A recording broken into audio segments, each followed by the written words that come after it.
May 1951, London. A political firestorm erupts. Two high-ranking British diplomats, Guy Burgess and Donald Maclean, have vanished into thin air. They were last seen boarding a ferry to France, leaving behind only confused colleagues and panicked superiors. As the days turn into weeks, a chilling realization dawns upon the Western world. They haven't just disappeared. They have defected. The scandal was the first public crack in the polished veneer of the British establishment. It triggered the largest mole hunt in modern history, a frantic search for a third man who must have tipped them off. But the truth was far more devastating. It wasn't just a third man. There was a fourth and a fifth. They were known as the Cambridge Five, a ring of brilliant, charming, and aristocratic young men nurtured in the hallowed halls of Britain's most prestigious university, who rose to the very heart of Western intelligence. And for decades, they served as the Soviet Union's most devastatingly effective spies. At the center of it all was one man, Harold Kim Philby, a master of deception, beloved by his colleagues and trusted with the West's most sensitive secrets. He was the greatest traitor in British history. This is the story of the elite spies who betrayed a nation from the inside out. To understand their betrayal, one must understand the world that created them. Cambridge University in the early 1930s was a crucible of intellectual and political fervor. The world was reeling from the Great Depression. In Europe, the jackboots of fascism were on the march in Italy and Germany. For many of Britain's brightest young minds, the old order seemed weak, decadent, and incapable of stopping the coming storm. In this climate of fear and uncertainty, communism offered a powerful, seductive alternative. It was an ideology that promised a future free of class division and a muscular opposition to Hitler and Mussolini. In the secretive societies and late-night debates at Cambridge, a generation of young idealists found their cause. Soviet intelligence, then known as the NKVD, saw an unprecedented opportunity. Their recruiters, themselves sophisticated intellectuals, moved quietly through the university, identifying not just sympathizers, but future leaders. They weren't looking for paid informants. They were looking for true believers. They found them in five brilliant students. Donald Maclean, the tall, handsome son of a cabinet minister. Guy Burgess, the flamboyant, erratic, and utterly charming bohemian. Anthony Blunt, a reserved art historian who would later become the surveyor of the Queen's pictures. John Cairncross, a studious Scot from a less privileged background. And then there was Kim Philby, the son of a famous explorer, charming, confident, and effortlessly brilliant. He possessed an easy grace that drew people to him. It was this charm that would become his most lethal weapon. Recruited in Vienna in 1934, Philby was tasked not with protesting on the streets, but with something far more insidious: to sever all visible ties to communism, build a respectable career, and infiltrate the very heart of the British government. The others received similar instructions. Their mission was to play the long game. They were to become the enemy. As Britain lurched towards war, the Cambridge recruits executed their mission with chilling success. They shed their radical skins and wrapped themselves in the cloak of the establishment. They took jobs in the BBC, the Foreign Office, and, most crucially, in Britain's burgeoning intelligence services. When World War II began, they were perfectly placed. John Cairncross secured a position at Bletchley Park, the top-secret code-breaking center, giving him access to Germany's Enigma decrypts. He passed verbatim transcripts directly to his Soviet handler, but it was Kim Philby who proved to be the star player. In 1940, he joined Section 5 of the Secret Intelligence Service, or MI6, the very department responsible for offensive counterintelligence. By 1944, in an act of supreme irony, he was made head of the anti-Soviet section. He was now in charge of running operations against the very intelligence service for which he worked. He controlled the flow of information, identified and neutralized British agents in the USSR, and fed a stream of priceless intelligence to Moscow. His greatest coup came in 1944. A high-level Soviet intelligence officer in Turkey offered to defect, bringing with him a treasure trove of information, including the names of Soviet agents inside the British government. The case was handed to Philby. He met with the potential defector, assessed his information, and then filed a report to London. His recommendation: the man was a provocateur, a plant. The case was closed. The names of the agents he protected were his own and those of his Cambridge comrades.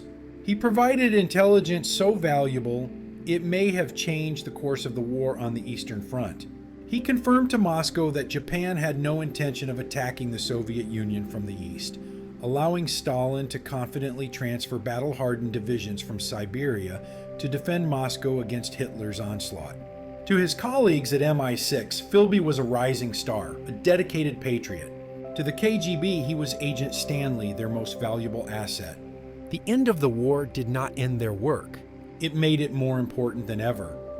The Nazi threat was replaced by the Iron Curtain, and the wartime alliance with the Soviet Union curdled into the bitter standoff of the Cold War. The Cambridge Five were now at the peak of their influence, feeding Moscow a continuous stream of the West's most guarded secrets, from nuclear weapons intelligence to the founding charter of NATO. But the unraveling had already begun. In the United States, a top-secret counterintelligence program called the Venona Project had achieved the impossible. They were beginning to decrypt the KGB's coded cable traffic. Slowly, painstakingly, cryptanalysts started to see ghosts in the machine, traces of high-level moles, codenamed Homer, Hicks, and others, operating from within the British embassies in London and Washington. The trail of evidence, though circumstantial, began to point overwhelmingly towards one man, Donald Maclean, then serving as head of chancery at the British Embassy in Washington. The net was closing. In 1949, Kim Philby was also posted to Washington, serving as the chief liaison between British intelligence and the newly formed CIA. It was the pinnacle of his career. He was at the very center of the Western Intelligence Alliance. He was also now in the perfect position to monitor the investigation into his friends. He saw the Venona evidence mounting against Maclean and knew it was only a matter of time. He had to act. In the spring of 1951, he dispatched Guy Burgess, who was also conveniently working at the Washington Embassy, back to London with a single, urgent instruction: warn Maclean. On the evening of May 25th, his 40th birthday, Maclean was told he was about to be unmasked. That night, he and Burgess fled the country. Their dramatic defection to Moscow was a public relations disaster for Britain and a seismic shock to the intelligence world. The flight of Burgess and Maclean immediately cast a harsh spotlight on Kim Philby. He was their friend, their colleague, the man who brought Burgess to Washington. Suspicion that he was the third man who had orchestrated their escape was rampant. He was recalled to London and subjected to a series of intense, hostile interrogations by MI5. But Philby was a master of the game. He remained calm, charming, and utterly convincing. He admitted to youthful communist sympathies, but dismissed them as a phase. He used his intimate knowledge of intelligence procedures to poke holes in their theories. There was no hard proof, only a mountain of circumstantial evidence. Against their own better judgment, his accusers could not break him. In 1955, in a stunning public declaration in the House of Commons, Foreign Secretary Harold Macmillan officially cleared Philby of all suspicion. Philby followed this with a confident press conference, coolly denying all allegations. He had stared into the abyss and brazenly walked away. Though forced to resign from MI6, he was not cast out. The establishment protected its own. He was given a new cover as a journalist in Beirut, a hotbed of international intrigue. For years, he continued to work for MI6 on a freelance basis, all the while meeting his KGB handler in the city's backstreets. But the net was closing again, this time for good. In 1961, a high-ranking KGB defector named Anatoly Golitsyn provided new, damning intelligence that pointed unequivocally at Philby. The evidence was now irrefutable. MI6 knew they had been betrayed. In January 1963, they sent one of Philby's oldest friends and former MI6 colleagues, Nicholas Elliott, to Beirut for a final confrontation. In a quiet apartment, Elliott laid out the evidence. The game was up.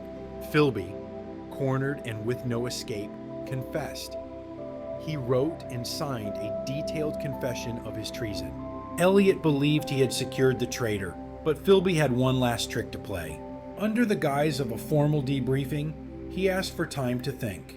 A few days later, on the stormy night of January 23, 1963, Kim Philby vanished from Beirut. He had boarded a Soviet freighter in the dead of night. His 30-year career as a double agent was over. He had finally gone home. The final defection of Kim Philby sent a shockwave through the West, a confirmation of a betrayal so deep and so prolonged it was almost impossible to comprehend.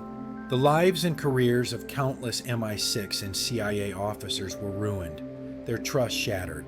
The damage was incalculable.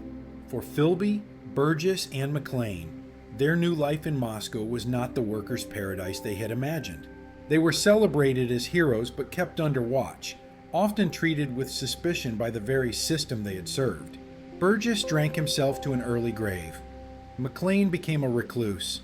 Philby, though given the rank of KGB general, found himself an outsider, wrestling with disillusionment and alcoholism. He died in Moscow in 1988, just before the collapse of the Soviet Union he had sacrificed everything for. So what drove them? The Cambridge Five were not traitors for money or personal gain. They were traitors for an idea.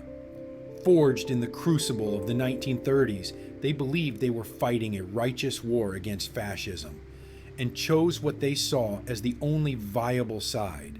They were men who saw themselves as patriots of a different, better world.